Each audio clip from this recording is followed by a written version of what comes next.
think you're too small to be hacked? Well, think again. I have a former client who was hacked a couple of years ago. They got hacked twice within 2 months. I think it was like a month and a half. The first hack took their systems entirely down. They had ransomware installed. They couldn't access their servers, so they had to rebuild them from scratch. They had numerous consultants working around the clock trying to get them back up and running. They probably spent a week and a half doing that. And in that time, they were back to paper and pencil. This downtime cost them at least $250,000. The second time, they had an easier time restoring, and it was only down for a few days, but still that probably cost them 6 figures. Cybersecurity is boring. It's like insurance, right? And it kind of is insurance. It's like tech insurance. Cybersecurity is a way for you to mitigate the risk of having an attack on your company. I have 5 must-do basics for you. I'm going to walk you through each one of those, and as the technology leader or the leader of your company, you are responsible to make sure that these get done. Some of them you probably already have in place. Others are probably a good refresher for you. And there might be a new tidbit here that you can use in your company, or it might be a good reminder. Data breaches, ransomware, things like that are increasingly common among small businesses these days. Consequences include lack of trust with your customers, legal action. It could open you to a whole host of liability. There's also the cost of downtime. For example, if you're an e-commerce store and you're down for a couple of hours, that could cost you at least 5 figures. Even if you don't handle sensitive or financial data, the attitude of we're too small to be hacked no longer applies. Some of the most common threats are, or social engineering, all those phishing emails and texts you get these days. And my wife would always ask me, is this legit? Most of the time it's not. Social engineering, that would be like calling a company and trying to get personal information for someone else that can help you gain access to their account. There are weak or reused passwords. The password manager is your friend. There's unsecured or outdated software. There are third-party vendors. And then here is the other extreme where it's super convenient, no security, no passwords, no nothing, and that is super easy to use. So we need to find a balance between the convenience and the security. Multi-factor authentication is one of those things that will greatly enhance the security while adding a small amount of inconvenience. But that inconvenience is worth it because the cost of not doing that is a huge potential threat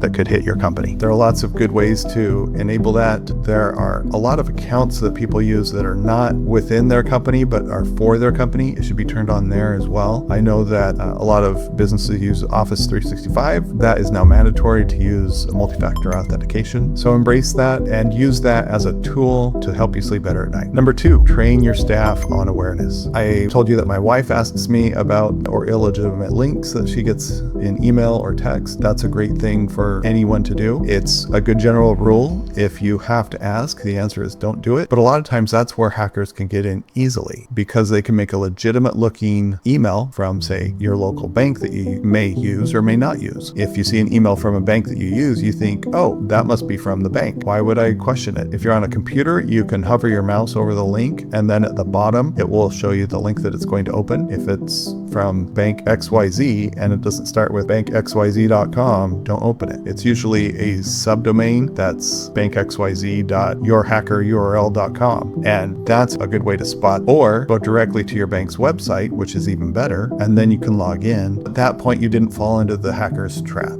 That's a simple way to keep things secure from phishing. There are also many software plugins and tools that you can install to avoid hacking. A lot of that is fine-tuning because sometimes legitimate emails will not get through. I have one client that all of a sudden sent them an email and it bounced back. So I had to call them and say, hey, if you want to get my emails, I need the security open for my domain. You can whitelist it because I can no longer send you emails. That's one of those things, convenience versus security. All right, number 3, my former client, that had their systems hacked twice in 6 weeks. The cause of that was an unpatched server twice. Let that sink in. They already had it happen and they still didn't patch the server. So the tip number 3 is keep your software up to date, keep your servers patched. This should be regular maintenance. If you're running Windows, whenever the Windows update icon pops up, schedule it for tonight for it to be installed and rebooted. I think both Windows and Mac OS are pretty good at keeping up. At the moment, right now, both Mac OS and Windows are very good at releasing patches quickly. If you ever see a patch come through, it's important to install it. Always stay up to date. That is a really good way to keep the hackers away. It mitigates the risk. It doesn't eliminate it. For your business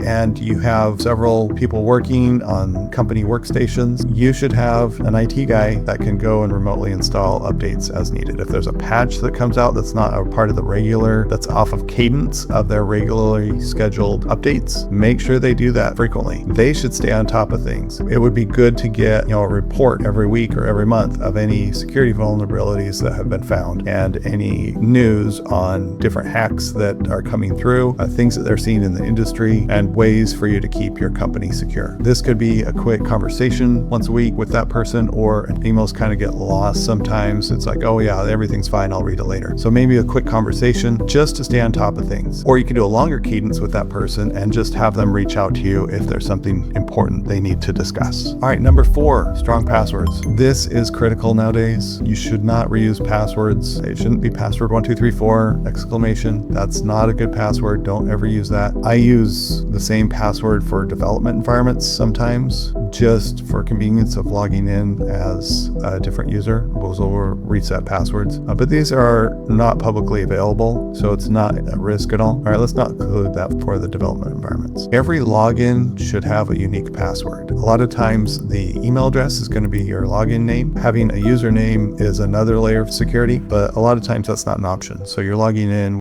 with your email. The only differentiator is your password. So that's why it's important to keep all your passwords in a password manager, because they're going to be these long strings, a bunch of gobbledygook, and I don't ever remember any passwords because I can't remember all those passwords. Even if I used like 4 or 5 variants of a password I can remember, I don't remember which variant is with website A versus website B. So think about that. As it gets more complex, you just cannot remember it, because if you can remember it, it's probably too easy to be hacked anyway. So use your password manager, generate a strong password, and use that next time you need to change your password or log into a register for a new website. It's also even better to use logging in with Google or a Microsoft account or Apple, something like that, where you're using single sign-on, and then all of those will have multi-factor authentication turned on, and then Bob's your uncle, you're good to go. Tip number 5 is backing up and having a disaster recovery plan. First thing you need to do is you need to assess all your systems. If you don't know what systems you have, you don't know what needs to be backed up, you don't know how to restore it. So you need an assessment audit. No, you don't need an audit. You need a systems assessment to see what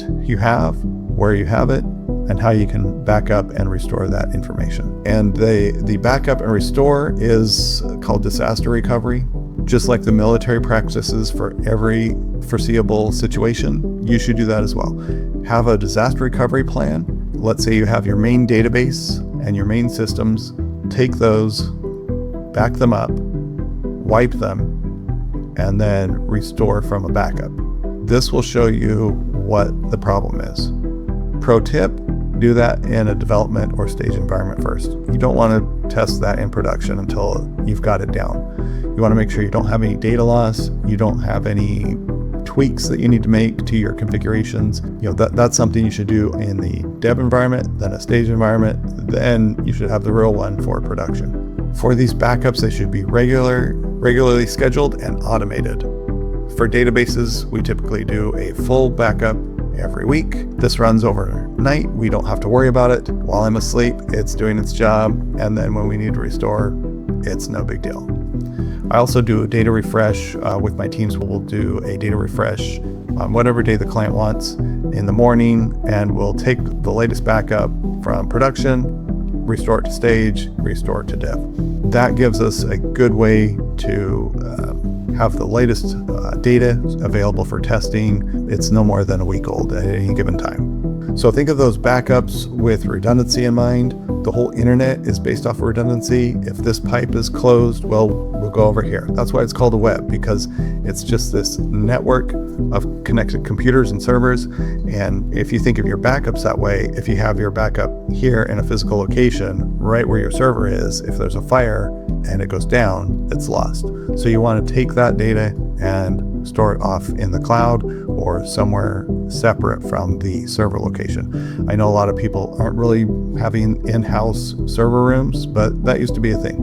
And so you'd have to take a backup and then FedEx it to another state so that we had offsite redundant backup. Here's a bonus tip: working with vendors and contractors. There are 3 things you need to do with each of them. You need to make sure that they maintain the security that you need. They need to follow security practices, and they need to make sure that they keep your data and systems safe. The second thing is you need to make sure that the vendors do not have access to things they don't need. If your vendor is working on a back office application, they probably don't need access to your accounting software. If they are working on something that's, just use that one. Start with less access than more access. It's easier to grant them access than to remember to restrict their access.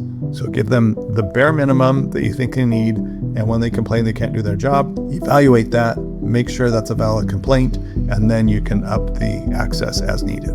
Regularly, you should also audit that, probably once a quarter. Make sure that you don't have any floating logins that aren't used by contractors that aren't there anymore.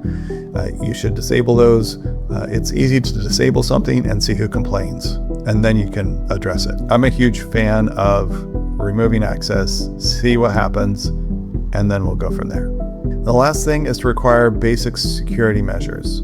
As a business, you get to dictate what security the vendors must uphold. If you don't dictate anything, they won't do anything other than what they normally do. Most people, when they aren't very secure, they don't really know it. So it's our job to make sure that they know what security looks like and how to do their job securely. For instance, we were working on an application for a back office application, and this information was displayed in clear text for every person in the system, and that was their social security number. I said, well, that's not okay, because why do you need to have their whole social security number? Sometimes they would send screenshots via email and it had their social security number. That's a huge security breach issue, and that company could be held liable if that gets out. Someone causes identity theft or opens accounts in their name, something like that. So think about that. It's the vendor's responsibility to follow your direction, but if your direction is no good, they won't follow it. You need to know, at least at a bare minimum, what security level you need from each contractor. So what do you do if something goes wrong? Well, you need to have a plan. The time to have a map is before you enter the forest. The forest is going to be a cyber attack. When your systems are down because you got hacked, how do you restore them? Do you have a repeatable process? Can you do a one-click restore? You should be able to. If not, you need to revisit your disaster recovery plan. Also, you need to know who to contact. If you have a disaster recovery plan, you know who to contact. If you don't, you're going to be stuck trying to figure out who can access what and how do we get this restored, and it's going to be just a big mess. You need to do your planning today. And the third step is to communicate clearly and effectively to your customers. I know that's uncomfortable, and people just don't want to do that. They don't want to admit that they were hacked, but it happens. So the way we handle an attack is completely different based on how we value our customers. Think of your customers as your sister or your brother or something like that. If that happened to them, what would you say to them? So let's step it up. Let's do what's right for the customer. They need to know their information has been compromised. A lot of times when that happens, the company will purchase a identity theft policy or tool on their behalf and give them free access to it. That's a small cost that will ensure some comfort for your customers and also reduce the risk. Thanks for watching so far. Cybersecurity is super boring to talk about, but it's really needed. It doesn't have to be overwhelming. Follow these few steps and it should get you in the right place, get you in the right direction, and you can build from there. And if you want hands-on help building your security plan, feel free to book a call with me in the link below in the description. I'd love to have a chat and see how I can help. Thanks, and I'll see you next time.